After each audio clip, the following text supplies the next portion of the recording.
Dugaan kerenggangan hubungan antara Ketua Umum PDI Perjuangan Megawati Soekarno Putri dan Presiden Jokowi menjadi perbincangan. Ada sejumlah spekulasi mengenai hubungan antara Ketua Umum dan kader PDI Perjuangan. Ini mulai dari soal ketersinggungan Jokowi kepada Megawati hingga soal cawapres Ganjar. Puan Maharani menepis rumor ini. Ketua DPP PDI Perjuangan ini mengatakan tak ada masalah dengan hubungan Megawati dan Jokowi. Puan bahkan menyatakan Megawati sudah menganggap Jokowi seperti anak sendiri.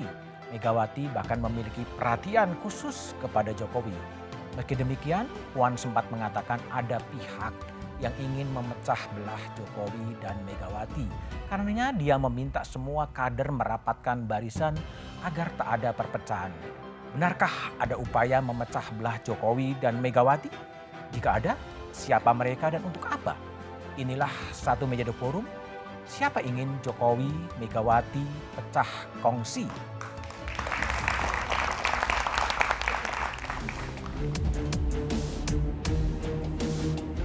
Tensi politik jelang pemilu 2024 makin meningkat. Konsolidasi internal partai politik yang gencar dilakukan, termasuk oleh PDI Perjuangan. Belakangan soliditas partai berlambang banteng hitam bermoncong putih ini jadi sorotan. Pasalnya hubungan Ketua Umum PDI Perjuangan Megawati Soekarno Putri dan Presiden Joko Widodo dianggap merenggang. Puan Maharani menepis kabar ini. Menurut Puan, Megawati memiliki perhatian khusus kepada Jokowi sebagai kader terbaik PDI Perjuangan. Kecintaan Ketua Umum Ibu Megawati Soekarno Putri pada kader terbaiknya, yaitu Presiden Jokowi. Kecintaannya tidak akan pernah luntur. Layaknya seorang ibu pada anaknya, kasih ibu sepanjang masa. Disebut tak akur dengan Jokowi, Megawati angkat bicara. Sekarang bikin rame gitu. Wah, kayaknya antara Pak Jokowi sama Ibu Mega itu sudah tidak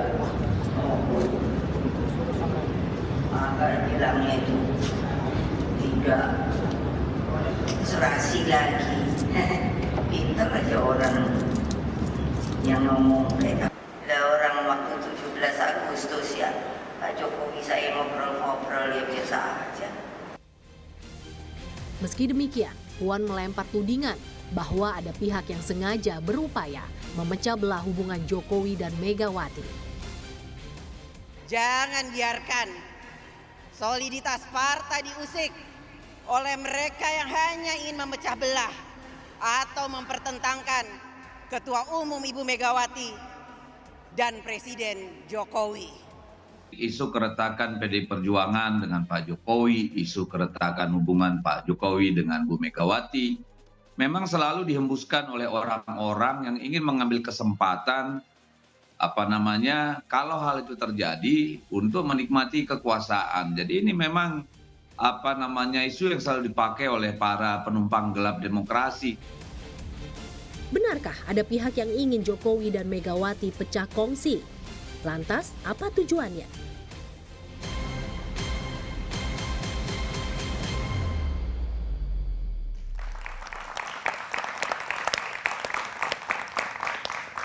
Siapa ingin Megawati, Jokowi pecah kongsi, itulah tema Satu Meja The Forum malam ini dengan sejumlah narasumber yang telah hadir di studio. Dari ujung sebelah kanan ada budayawan Eros Jarot. Mas Eros, selamat malam. Di sebelah kanan saya ada politisi PDI Perjuangan Adian Napitupulu. Malam, Bang Adian. Di sebelah kiri saya ada anggota Dewan Pembina Partai Gerindra Andre Rosiade. Malam, ya, Bang Andre. Dan ada pengamat politik Mas Airlangga Pribadi. Malam, Mas Airlangga. Bung Adian, ya. Mbak Puan dalam pidatonya di Semarang menyebutkan ada yang ingin memecah belah Pak Jokowi dan Bu Megawati. Siapa sih yang dimaksud? Itu sejak tahun lalu sudah pernah disampaikan juga oleh Sekjen kan. Ini sudah pernyataan yang kesekian kali dan kemarin puncaknya juga disampaikan kembali oleh Mbak Puan. Mengenai siapa yang dimaksud, lebih baik tidak perlu bercerita tentang nama ataupun kelompok. Tapi ada. Tapi bahwa sekarang kita melihat pilihan partai sudah jelas pada Ganjar. Ada yang berusaha kemudian menarik Presiden Jokowi agar tidak memiliki pilihan yang sama seperti apa yang sudah partai putuskan. Nah, hal-hal seperti itu kan bisa ditangkap oleh publik. Sebenarnya tidak perlu harus sampai didiskusikan di Kompas TV. Publik juga tahu. Tanya aja tuh sama teman-teman muda itu pasti tahu. Tahu ya? Oh nggak tahu Bang, butuh ketahuan itu sebetulnya. Itu loh. Artinya dalam anak unsur-unsur dari pasti- PDI Perjuangan atau gimana? Ya tidak mungkin lah. Tapi pasti gagal. Pasti gagal. Pasti gagal. Tapi upaya itu ada ya? Ya selalu ada lah. Gini, PDI Perjuangan ini kan partai yang sudah teruji ya. Partai yang sudah teruji, upaya memecah belah PDI Perjuangan dengan banyak kelompok-kelompok yang itu sudah terjadi berkali-kali. Baik memecah PDI Perjuangan secara fisik pernah terjadi tahun 96 dengan isu intrik, segala macam caci maki fitnah sudah banyak dan selalu terbukti gagal. Sejarah menjawab berkali-kali upaya-upaya untuk itu selalu gagal. Tapi indikasinya apa sih Bang Adian sampai Mbak Puan mengatakan untuk rapatkan barisan agar tidak ada upaya untuk memecah belah Ibu Mega dengan Pak Jokowi? Indikasinya pasti tidak main-main dong, karena yang bicara itu kan Mbak Puan. Mbak Puan tidak mungkin berbicara tanpa fakta, data, akurat, dan sebagainya, tidak mungkin. Artinya bahwa dia sudah sampaikan terbuka di hadapan 30 ribuan kader, di hadapan sekian banyak media massa dalam dan luar negeri, dia tidak menyampaikan sesuatu yang omong kosong tentunya. Semuanya pasti berbasis data, fakta, akurat, valid, dan sebagainya. Tapi itu memang laporan dari think tanknya PDI Perjuangan sebetulnya, bahwa ada upaya untuk memecah belah apapun gitu. Dan itu kan sudah berkali-kali kita alami. Kalau kita baca misalnya dari bulan Juni tahun lalu, November tahun lalu, itu sudah peringatan yang berkali kita sampaikan. Sehingga menjaga soliditas partai itu menjadi sesuatu yang penting kita lakukan sekarang. Apalagi menjelang tahun politik seperti ini kan. Pilpres, pemilu, pileg, dan sebagainya. Akan selalu ada pihak yang kemudian akan diuntungkan kalau kemudian akan Jokowi. ada yang diuntungkan Pasti kalau dong. terjadi pecah belah itu. Pasti dong. Bung Andre, ini kan Pak Prabowo kan dekat sekali dengan Pak Jokowi. Apakah kemudian Partai Gerindra termasuk yang mungkin disangka untuk memecah belah dalam tanda petik sebetulnya? Sesuai yang disampaikan Ketua Harian Partai Gerindra, Pak Sufmi Dasko, bahwa kami sangat yakin sekali pernyataan Mbak Puan itu tidak ditujukan ke Gerindra. Tidak ditujukan ke Gerindra. Karena sekali lagi politiknya Pak Prabowo atau politiknya Gerindra adalah politik yang ingin merangkul, bukan memukul. Bukan memukul. Yang politik yang ingin mempersatukan, bukan memecah belah. Itulah politiknya Prabowo Subianto, politiknya Gerindra. Jadi kami sangat yakin itu bukan disampaikan atau ditujukan oleh teman-teman PDI Perjuangan atau Mbak Puan kepada Pak Prabowo maupun Gerindra. Tapi menurut Bang Andre, Mbak Puan bicara itu ditujukan kepada siapa? Saya nggak tahu. Nggak tahu. Tanyakan kepada Mbak Puan. Tapi kalau dalam bacaan Anda dan Pak Puan harus mengungkapkan secara terbuka ada upaya untuk memecah belah gitu? Ya, Kan itu urusan ranah rumah tangga PDI Perjuangan. Tidak elok dan tidak etis mencampuri. kami mengomentari dan mencampuri. Yang jelas kami yakin bahwa itu tidak ditujukan kepada kami. Karena politik Pak Prabowo adalah merangkul, bukan memukul. Politiknya Pak Prabowo adalah mempersatukan, bukan memecah belah. Bung Airlangga pribadi ya yang cukup dekat dengan PDI Perjuangan, apakah memang ada upaya-upaya atau ikhtiar-ikhtiar atau apapun namanya yang memang ingin memecah belah Ibu Mega PDIP dengan Pak Jokowi? Kalau saya mau lihat dari rasional interest dari masing-masing aktor dulu, Mas. Dimana kalau kita ngelihat bahwa peristiwa-peristiwa sekarang itu kan tidak bisa dilepaskan bahwa Pak Jokowi akan mengakhiri kepemimpinannya dengan landing dengan baik.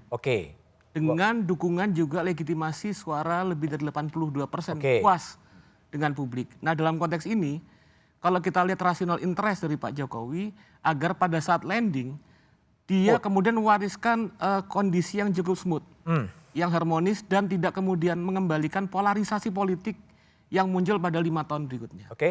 Nah, oleh karena itu kecenderungan yang diambil adalah Pak Jokowi cenderung untuk membangun hubungan yang merangkul, yang tidak antagonistik. Misalnya dengan salah satu kandidat presiden yang ingin tampil, yaitu sebagai menterinya Pak Prabowo, dan juga tetap membangun hubungan yang kuat dan sangat baik dengan PDI Perjuangan dan Pak Ganjar. Nah, sementara di sisi yang lain, aktor selanjutnya kalau kita lihat Pak Prabowo Subianto sebagai menteri dari kabinet Jokowi dan juga kemudian melihat kalau dilihat dari beberapa kondisi ternyata mereka publik yang menginginkan perubahan itu sangat sedikit. Oke. Nah, oleh karena itu ada political interest terkait dengan elektoral di 2024 untuk mengidentifikasikan diri dengan kebijakan-kebijakan dari Pak Jokowi. Sampai kemudian terakhir misalnya ada koalisi Indonesia Maju sebagai bagian dari tagline Pak Jokowi. Nah, sementara di sisi yang lain dari PD Perjuangan, Bu Mega itu kemudian melihat bahwa selama ini Pak Jokowi ini adalah sebagai kader yang mengartikulasikan pandangan ideologis dan tampil sebagai bagian dari kader PD Perjuangan. Oleh karena itu, secara etika politik sudah semestinya bahwa proyeksi politik dan posisi politik Pak Jokowi itu sejalan dan harmonis dengan PD Perjuangan. Nah, dilihat dari kondisi seperti itu, kalau kita melihat dari perspektif etika politik tadi, maka sebetulnya apa yang dilakukan Jokowi dalam kondisi sekarang itu sudah tepat menjaga kondisi agar tidak terjadi polarisasi. Nah, tapi menurut pengamatan Mas Airlangga sebagai pengamat, ini yang pesan dari Mbak Puan ada upaya memecah belah, Anda juga sependapat bahwa ada upaya itu? Saya melihat bahwa ada proses dinamika politik yang mencoba kemudian mengidentifikasi Pak Jokowi sebagai presiden dan berangkat dari kader PD Perjuangan satu sisi, dan ada kekuatan yang mau mengidentifikasikan diri dengan Pak Jokowi. Dalam konteks ini mungkin kalau menurut saya mungkin terlalu jauh kalau memecah belah dalam sekarang ya, kondisi sekarang. Tapi bahwa ada upaya untuk menarik dan membangun afiliasi dengan Pak Jokowi, sepertinya iya. Dan itu kemudian rebutan Jokowi gitu ya? Rebutan Jokowi ya kelihatan terutama pada koalisi Pak Prabowo. Nah, dalam konteks ini kalau kita ngelihat etika demokrasinya bahwa partai itu kan sebagai saluran yang membingkai representasi rakyat dalam garis ideologis tertentu. Di mana kemudian artikulasi politiknya subjeknya adalah Pak Jokowi sebagai bagian dari kader PD Perjuangan dengan gagasan-gagasan ideologis mulai dari wali kota, gubernur sampai presiden mengartikulasikan gagasan ideologis dari PD Perjuangan. Oleh karena itu, kalau dalam bayangan saya, secara etika politik tidak akan mungkin kemudian Pak Jokowi memberikan dukungan politik terhadap mereka yang sedang berkontestasi dengan PD Perjuangan. Seperti halnya tidak akan mungkin, misalnya kalau dalam konteks salah satu contoh misalnya komparasi dengan Amerika Serikat. Tidak akan mungkin Barack Obama memberikan dukungan terhadap Donald Trump. Dan pada saat Pilpres Amerika 2016, Barack Obama mendukung Hillary Clinton. Atau kemudian misalnya Bill Clinton pada pemilu tahun 2000 mendukung Al Gore, bukan George Bush Senior. Artinya ada political path, ada jalur politik dari masing-masing elit politik yang kemudian dipegang. Tapi tadi yang menarik loh, ingin merebut Jokowi dari siapa? Dari siapa? Tadi kan pertanyaannya begitu kan, makanya. mau merebut Jokowi. Ini perlu dijelaskan oleh Pak Airlangga lanjut. Gimana? Merebut Jokowi dari siapa? Kalau pertanyaan dari Adian tadi. Enggak, kalau dari Mas Adian, artinya kan gini. Kan ada upaya untuk merebut Jokowi. Tadi kan sampaikan seperti itu. Merebut Jokowi dari siapakah? Iya, kalau dan untuk siapa dan siapa yang merebut? Oke, coba kita Mas Eros. Aku lihat Mas Eros dulu. Mas Eros, memang Mas Eros lihat ada kerenggangan hubungan antara Ibu Mega dengan Pak Jokowi sekarang ini? Ini kan semua nggak akan terjadi lah ya. Hal-hal seperti ini juga yang kita bicarakan nggak perlu terjadi. Kalau yang namanya Pak Jokowi itu nggak pelesiran. Nggak? Pelesiran politiknya. Pelesiran politik? Ya. Maksudnya gimana pelesiran politik? Kadang-kadang ke sini, kadang-kadang ke situ, ya toh. Terus kemudian juga rakyat kan membaca yang sederhana aja, nggak kayak Mas Airlangga ruwet ya. Kalau rakyat lihat, loh, kok anaknya dukung Prabowo ya, gitu loh. Terus walaupun diralat, ya, ABCD ya toh. Dan juga dengan pakaiannya juga, ya, dengan kaos itu. Kan rakyat tuh hanya lihat simbol-simbol ya. Jadi sebetulnya yang rebut itu saya nggak tahu ya, mungkin yang dimaksud beda ya. Tapi kalau saya melihatnya orangnya itu lari sendiri kok, siapa yang ngerebut itu. Lari sendiri. Kenapa? Ini yang saya sedih ya. Para pimpinan partai ini belum percaya diri ya. Seolah-olah Pak Jokowi itu faktor dominan ya. pemenang. Siapapun yang ditunjuk tangannya pasti menang.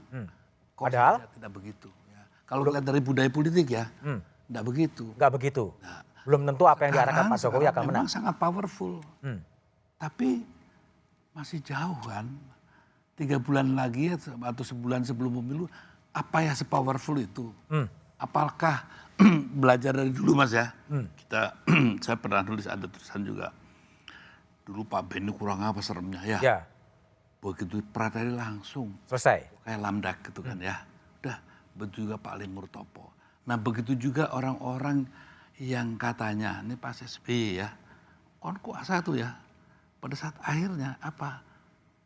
Ya the newcomer lah. Yang akan unggul. Ya. Oke. Yang jadi idolanya. Itu yang didengerin. Jadi menurut saya ya nggak perlu lah Mbak Puan, nggak usah khawatir. Nggak usah Pak Jokowi khawatir. mau jalan-jalan kemana diemin aja. Oke. Sebenarnya tidak perlu khawatir dari pesan dari Mas Eros kepada Mbak Puan. Tapi siapa sih yang akan mendapatkan keuntungan kalau memang ada keretakan hubungan antara Megawati dan Jokowi? Kita kembali setelah jeda berikut ini.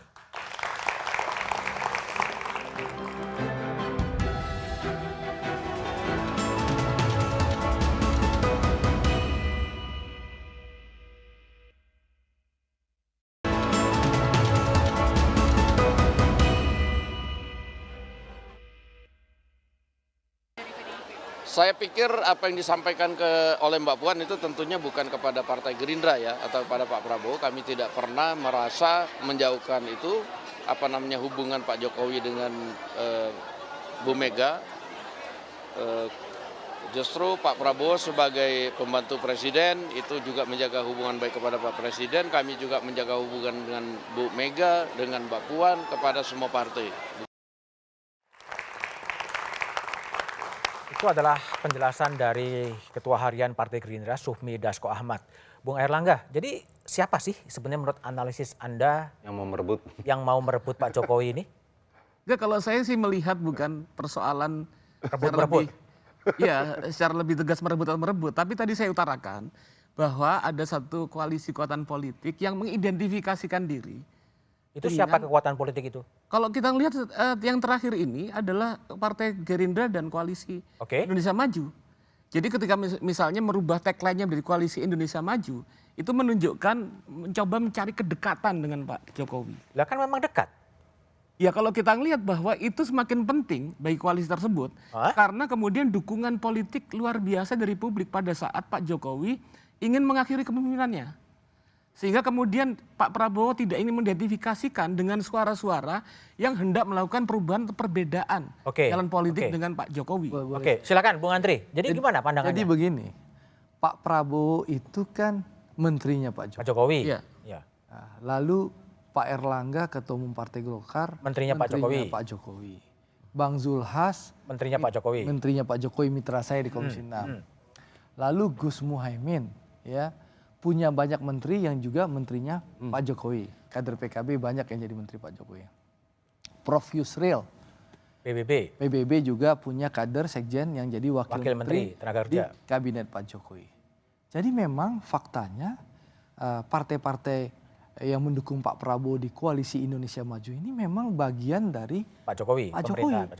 Kan itu diakui oleh Pak Prabowo. Kita bagian dari timnya Pak Jokowi. Nah, apa yang salah soal itu? Lalu Pak Prabowo selama 3,5 tahun, Mas Budiman, bekerja untuk membantu Presiden. Ya, beliau melihat bahwa ternyata Pak Jokowi itu bersungguh-sungguh bekerja untuk rakyat. Dan cara beliau memerintah itu tepat. Dan Pak Prabowo secara jujur menyampaikan, saya secara jujur tidak malu-malu mengakui saya belajar banyak dengan Pak Jokowi. Sehingga beliau memutuskan untuk mengambil kebijakan bahwa beliau akan melanjutkan program-program pemerintahan Pak Jokowi. Apa yang salah soal itu? Kalau hal yang baik kita lanjutkan, kita teruskan, apa yang salah? Jangan sampai yang sudah baik dibangun Pak Jokowi lalu kita tarik lagi ke titik nol di 2024. Baik. Silakan Bung Erlangga. Iya, persoalannya bukan saya nggak bilang itu salah. Dan ini bukan persoalan benar atau salah.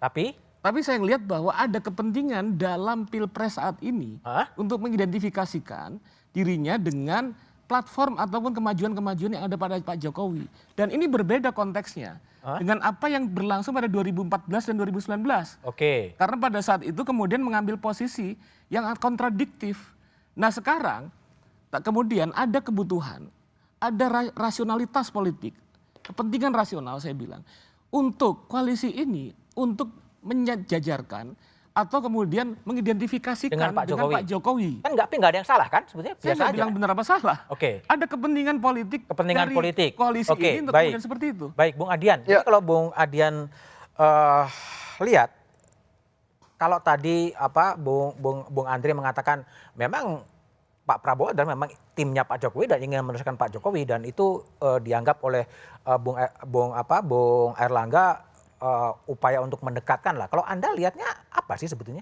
Ya sebenarnya kan begini ya, seperti misalnya kenapa sih kemudian Jokowi harus berbicara di depan sidang MPR. Membantah seluruh yang coba menggunakan nama Jokowi untuk menjustifikasi dibentuknya koalisi atau apapun lah itu. Itu kan sebenarnya karena sebelumnya Pak Hasyim sampaikan bahwa ada izin, ada restu ditafsirkan oleh yang lain, ada perintah dari Jokowi. Nah, kalimat-kalimat seperti ini yang kemudian bisa ditafsirkan banyak, bahkan mungkin oleh teman-teman pengamat politik sekalipun. Itu loh. Dan itulah yang kemudian membuat Jokowi merasa penting untuk membantahnya dalam pidato kenegaraan dia.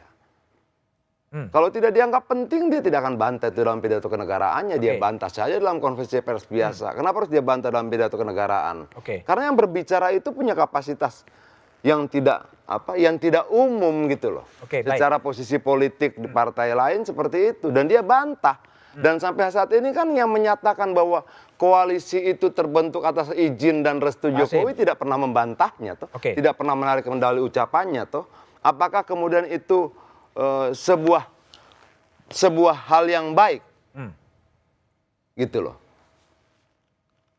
Pernyataan itu membuat presiden harus menggunakan momentum pidato kenegaraan mengklarifikasi.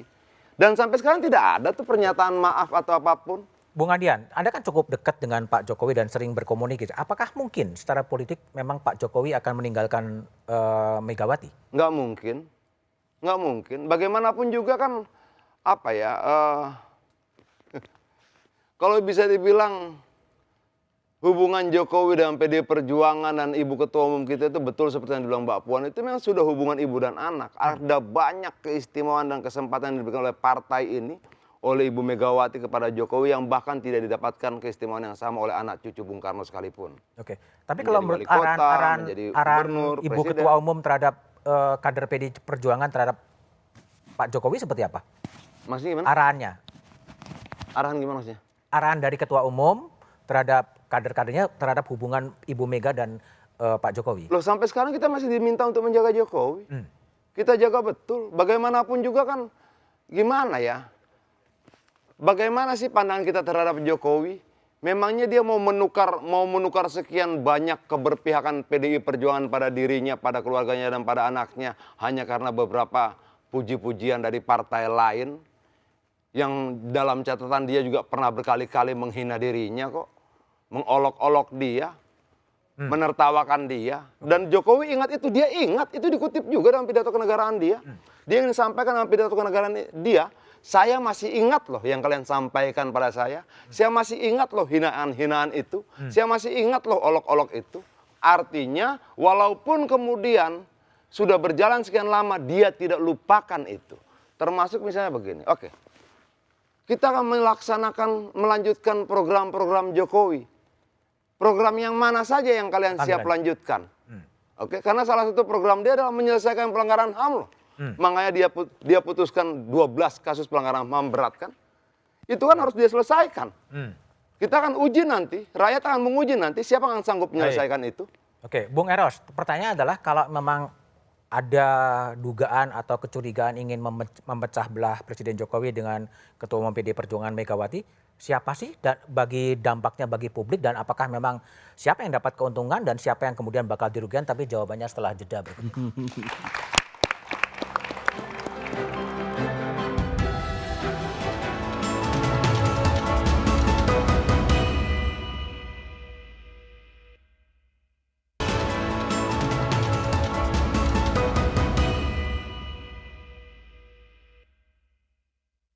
semoga itu tuh cuma isu belaka. Diharapkan sih Ibu Megawati dan Pak Jokowi baik-baik aja, jangan ada masalah. Gitu rukun-rukun aja gitu. Jangan sampai pecah belah lah kita ini. Kalau untuk hubungan Ibu Megawati dan Pak Jokowi untuk selama ini, kalau kita lihat di TV ya baik-baik. Harapannya ya mudah-mudahan baik-baik saja supaya mungkin kedepannya lebih bagus lagi. Menurut saya sih hubungan mereka baik-baik aja dan saya berharap juga memang sebetulnya baik-baik saja. Kelihatannya lagi baik-baik aja ya. Mungkin kalau misalkan ada renggang tuh ya mungkin pengalihan isu politik aja ya. Karena kan sekarang lagi tahun-tahun politik.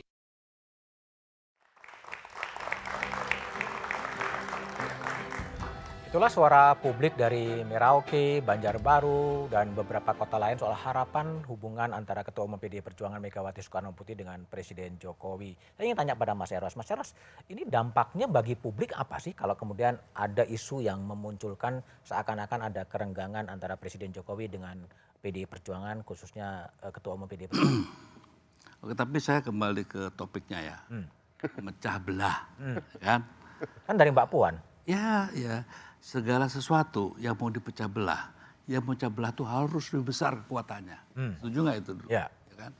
So, artinya dua yang namanya Jokowi sama ini apa ya? Iya bisa dipecah belah. Gitu. Apa iya? Kekuatan mana? Gitu kan? Karena dia sangat kuat. Beda waktu PDIP zaman dulu ya. Ada berapa faksi? Ada Burba, ada IPKI. Sekarang udah selesai. Ada Katolik dan PNI dan seterusnya gitu ya. Sangat mudah dipecah belah. Kalau sekarang PDIP kan satu faksi Teguh Umar kan. Jadi solid ya, sangat solid. Jokowi pun begitu ya. Nah, yang bisa memecah belah tuh ya hanya mereka berdua. Hanya mereka berdua? Hanya mereka berdua. Jadi saya juga bingung kok analisanya terlalu jauh gitu ya. Ini kan biasa lah rebutan.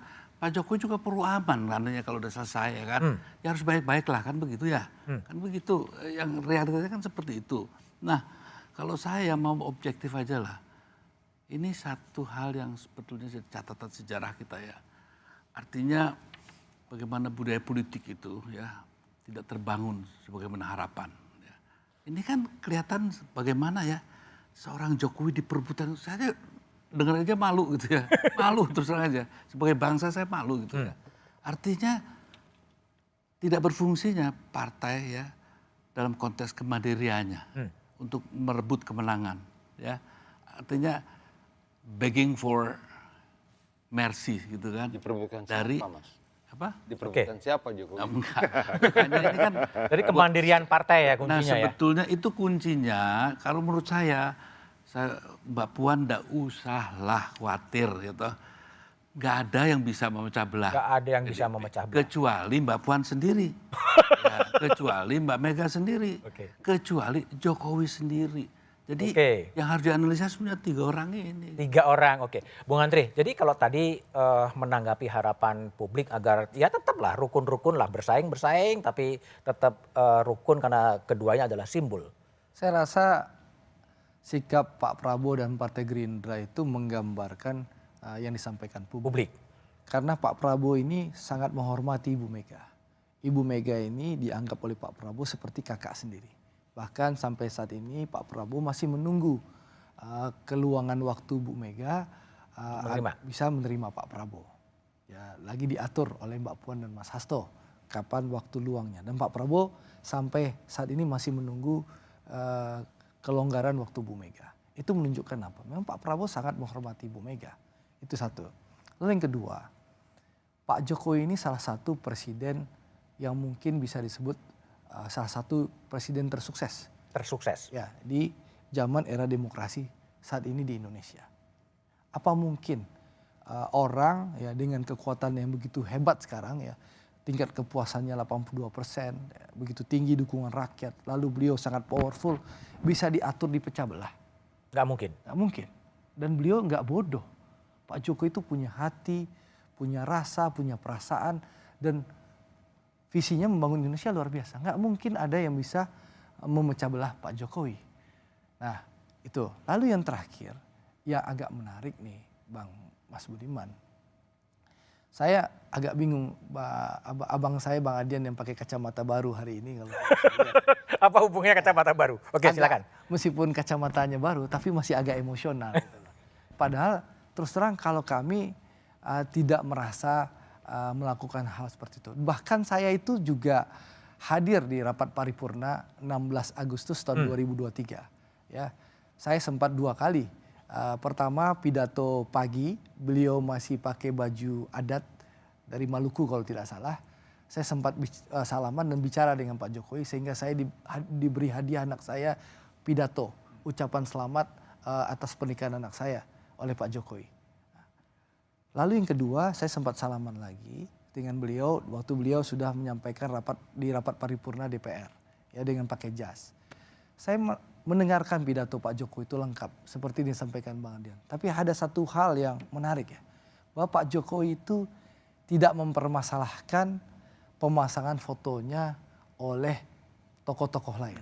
Berarti termasuk pemasangan foto Pak Jokowi dengan Pak Prabowo. Itu ada di pidato 16 Agustus tahun 2023. Karena saya hadir dan berada dalam rapat paripurna DPR dan MPR itu.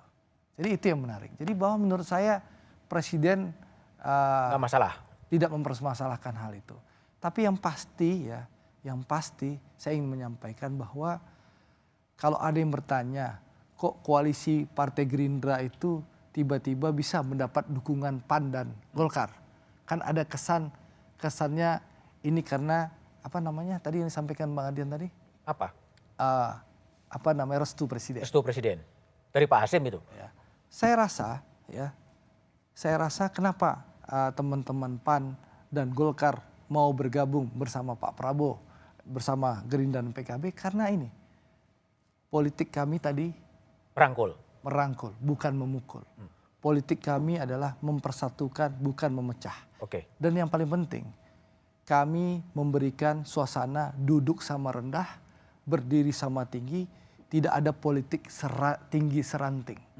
Sehingga menimbulkan kenyamanan dari teman-teman partai politik, itu yang menyebabkan akhirnya Golkar, PAN, dan insya Allah berbagai partai lain bergabung untuk mengusung dan mendukung Pak Prabowo dalam rangka melanjutkan pemerintahan Pak Jokowi. Ya artinya apa yang disampaikan oleh Hasim itu tidak benar dong. Ya, bahwa itu atas izin dan restu Jokowi. Saya tidak tahu ya. Yang jelas, artinya tidak benar dong. Saya tidak ingin mendebat hal itu. Yang saya ingin sampaikan, Bang Adian, Napitupulu yang dengan kacamata barunya, bahwasanya tentu saya rasa Pak Prabowo sudah menyampaikan, beliau banyak belajar dengan Pak Jokowi. Enggak masalah gini maksudnya. Sebentar, gantian. Bang Adian yang kacamata baru bicara, saya tidak pernah menyela ya. Nanti silahkan, saya ingin menyampaikan bahwasanya ya, Pak Prabowo sudah sampaikan secara terbuka ke publik bahwa beliau banyak belajar dari Pak Jokowi. Ya, saya rasa tentu bukan minta restu ya, tapi beliau saya rasa bertukar cerita iya mungkin sama Pak Jokowi, minta masukan mungkin iya dengan Pak Jokowi karena Pak Prabowo merasa Pak Jokowi memang secara ilmu politiknya lebih jago dari Pak Prabowo dan itu diakui oleh Pak Prabowo, bahkan Pak Prabowo nyampe saya 2 kali kalah dari Pak Jokowi. Ya, apa salahnya beliau belajar banyak ilmu politik dari Pak Jokowi? Itu kan hal yang lumrah. Kita belajar kepada yang lebih pintar daripada kita. Dan Pak Prabowo itu patriot negarawan, beliau akui itu. Tidak malu-malu belajar kepada yang lebih baik gitu loh. Itu butuh suatu jiwa besar. Bang Budiman. Tapi tiba-tiba kalau Bang Adian agak panik, marah ya. Agak panik. Gitu loh. Ya, silakan Bung Adian, panik, marah. Pertama, tidak ada hubungannya antara kacamata dan obrolan kita. Satu. Kedua, saya pernah direpresi sangat keras di zaman Orde Baru, sehingga perdebatan ini tidak akan membuat saya panik. Yang ketiga, sebenarnya mana yang benar? Pernyataan Hasim atau pernyataan Andre? Bergabungnya partai-partai itu menurut Pak Hasim adalah karena izin dan restu Jokowi. Kalau tidak ada izin dan restu, tidak akan ada bergabung. Begitulah kira-kiranya logikanya toh. Itu dibantah oleh Andre. Itu urusan internal mereka. Sebentar. Saya belum pernah mendengar pernyataan Pak Hasim itu. Oh ya? Iya. Belum pernah. Nanti dikasih. Kalau itu, nah itu. Terus keempat begini. Kalau kemudian masang foto itu bukan masalah, nggak akan diomongin kali. Dia menjadi masalah ketika diomongin.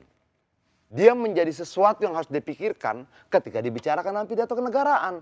Ya. Tapi bahwa kemudian dihina orang pun Jokowi akan tetap bilang, nggak apa-apa, nggak apa-apa. Apalagi cuma pasang foto. Tapi logika sederhananya gampang, Re. Kalau dia tidak pikirkan pemasangan foto itu tidak akan dia bacakan dalam pidato kenegaraan. Dan itu teks loh. Itu bukan ucapan tanpa teks. Itu ucapan dari teks. Jadi dia diketik dulu, baru dia bacakan. Kalau dia tidak pikiran itu sebagai sesuatu yang biasa-biasa saja, lewat begitu saja, nggak mungkin Nggak dibacakan. mungkin ya? Itu gampang aja gitu loh. Mas Budiman, Nah, kan beliau udah selesai. belum, pendek. yang bilang selesai siapa? Ayo, silakan. Lu belum Oke, silakan. Apa ngomong apa? belum selesai, kenapa Ya. sudah dibilang selesai? Ya, silakan. Luar apa? biasa kamu, Pendek. Andre. Menghakimi kacamata dan menghakimi pembicaraan Udah, orang. betul. Oke. Nah, artinya bahwa apa yang disampaikan Andre itu akan diuji kok. Oke. Bagaimana mungkin sesuatu itu dianggap biasa-biasa saja dan tidak menjadi sesuatu yang penting, tapi dikutip dalam pidato kenegaraan. Sidang tahunan MPR. Ayolah. Baik. Bukan sebentar. Dia lebih panjang tadi kita hitung. Iya, makanya. Aku durasi. Bukan, kita hitung tadi. Kita selalu tertib soal menghitung hak untuk bicara itu. Nah, artinya bahwa jangan dong kemudian depan publik kita coba yakinkan publik dan sesuatu yang tidak logis gitu loh. Yakinkanlah publik dan logika-logika yang memang masuk di akal kita. Sehingga perdebatan kita ini menjadi dialektis. Logika yang dibenturkan dan sama logika tuh enak sekali gitu loh. Tapi kalau kemudian dimanipulatif, saya belum dengar tuh apa yang disampaikan oleh Pak Hasim. Waduh, sebagai politisi kelas nasional Andre harusnya dengar. Kenapa? Karena itulah pernyataan pertama kali yang disampaikan oleh Pak Hasim sebelum deklarasi koalisi. Tidak mungkin kalau lu tidak tahu. Tapi kalau lu tidak tahu ya mungkin saja saat itu lu tidak nonton televisi, tidak baca media, tidak punya handphone dan sebagainya. Kembali ke zaman batu mungkin kan. Tapi itu menjadi penting. Kenapa kita butuh kejelasan? Siapa yang bohong? Jokowi atau yang lain? Gitu loh. Karena kalau misalnya kemudian yang disampaikan Jokowi tidak benar, Jokowi bohong. Gitu loh. Kalau benar bahwa dia tidak pernah memberikan restu, sementara Pak Hasim bilang ada restu, Jokowi pembohong. Itu loh. Kalau menurut saya sekarang Jokowi tetap tidak berbohong. Artinya ada yang berbohong dong. Oke, baik ya. Jadi publik tadi harapannya adalah bagaimana kemudian Pak Jokowi dan PDI Perjuangan kemudian bisa bersatu agar publik ini mendapatkan kemanfaatan dari harmonisnya kedua. Tapi bagaimana caranya setelah jeda berikut ini.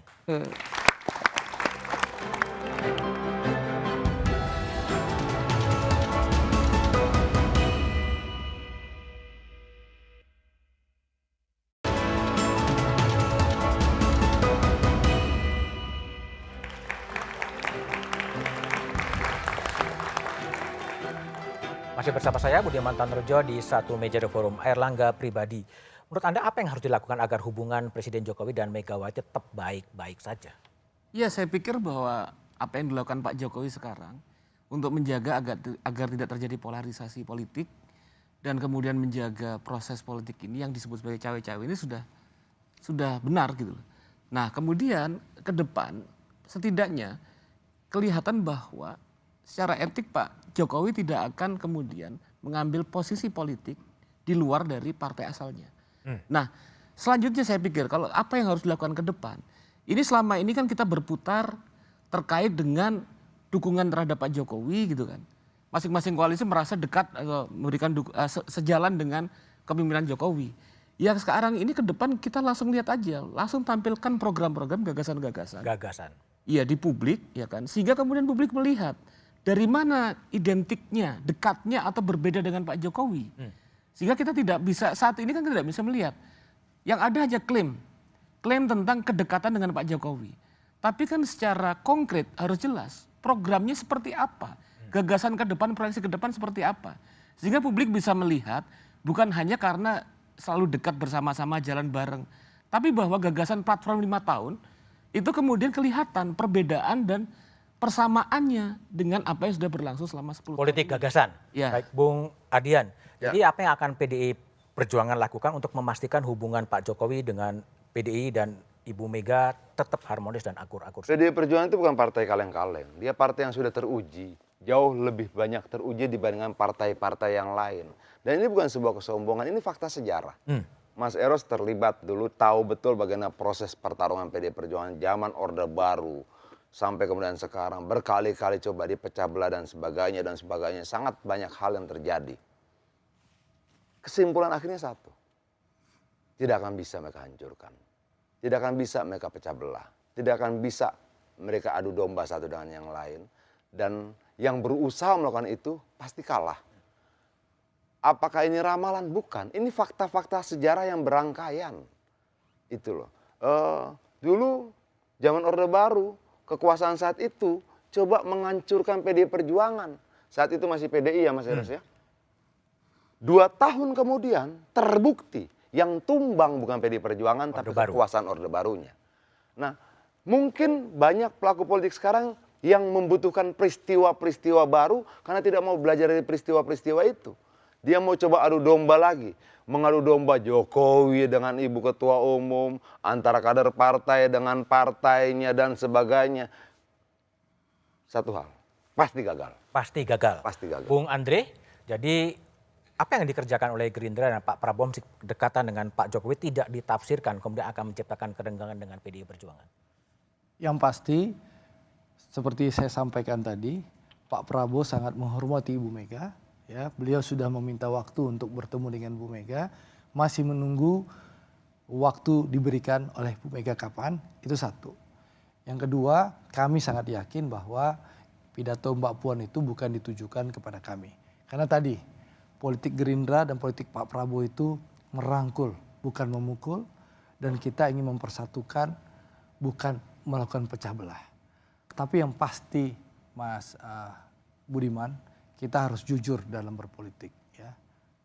Dalam pidato kenegaraan 16 Agustus itu, saya tahu persis kalimat Pak Jokowi bahwa beliau tidak mempermasalahkan fotonya dipasang atau digandeng oleh pihak lain. Itu mungkin kalau Bang Adian ragu, nanti saya kasih teksnya sama Bang. Baik. Mas Saya Eros? tinggal minta ke Sekretariat Jenderal DPR untuk kirim langsung ke Bang Adian. Mas Eros? Potongan video Pak Jokowi. Ya, kalau Mas Eros, apa saran Anda untuk PDIP dan Pak Jokowi agar kemudian bisa saling percaya dan bergerak bersama untuk bangsa ini sebetulnya? Saya rasa nggak usah diajarin lah itu ya. Pasti tahu mereka apa yang harus dilakukan. Ya, ke depannya harus gimana. Yang paling penting sebagai catatan malam ini aja saya bagi catatannya ya. Saya kok tetap yakin bahwa rakyat itu nggak bodoh lah ya. Rakyat mengamati semua ini ya. Jadi kan pintarnya Pak Jokowi ya kan. Jadi semuanya jadi berpusing begitu ya kan. Artinya dia bisa berhasil menempatkan dirinya sebagai pengontrol pendulum ini ya. Ke kiri dan ke kanannya. Saya rasa itu yang menjadi catatan penting. Dan terserah mau sampai kapan nih rakyat dibikin bingung. Nah itu titipan saya kepada Pak Jokowi, Mbak Mega dan Prabowo gitu ya. Nah, dalam hal ini kenapa maaf tidak sebut nama Mas Anies bukan karena saya tidak menyukai, bukan karena memang dia tidak pernah dibicarakan kan, memang disingkirkan kan. Nah jadi kalau menurut saya ya Bu, iya sadar gitu ya bahwa sebetulnya maaf aja saya kan sedih ya dengan bagaimana Mbak Puan ketakutannya kehilangan Pak Jokowi. Wah begitu juga tadi Pak Prabowo tuh begini, begitu seolah pemuja yang luar biasa. Gitu kan. Nah ini kan buat saya satu sebagai catatan. Memangnya Pak Jokowi bisa memerintahkan anak-anak itu untuk nusuk si ini, si itu, nggak ada. Dan saya percaya bahwa rakyat punya pilihan dan caranya sendiri dalam memilih yang akan datang ya. Karena mereka belajar dari masa lalu, dibohongin terus, itu aja. Baik, Mas Eros, Bung Adian, Bung Andre, dan Mas Erlangga, terima kasih telah bergabung di Satu Meja The Forum. Bangsa ini sedang menghadapi banyak tantangan global maupun tantangan internal, tantangan di level elit maupun tantangan di akar rumput. Di tengah kedua tantangan itulah ritual demokrasi 5 tahunan akan digelar. Pesta Demokrasi 2024 akan menguji kohesivitas sosial bangsa dan negara. Esensi demokrasi bukan hanya sekedar memenangkan persaingan, melainkan juga sarana integrasi sosial. Keteladanan elit bangsa, presiden dan mantan presiden amat dibutuhkan. Demikian Satu Meja The Forum malam ini. Tetap saksikan Kompas TV independen terpercaya untuk mengupdate informasi seputar pemilu. Sampai jumpa dan selamat malam. Merdeka! Merdeka!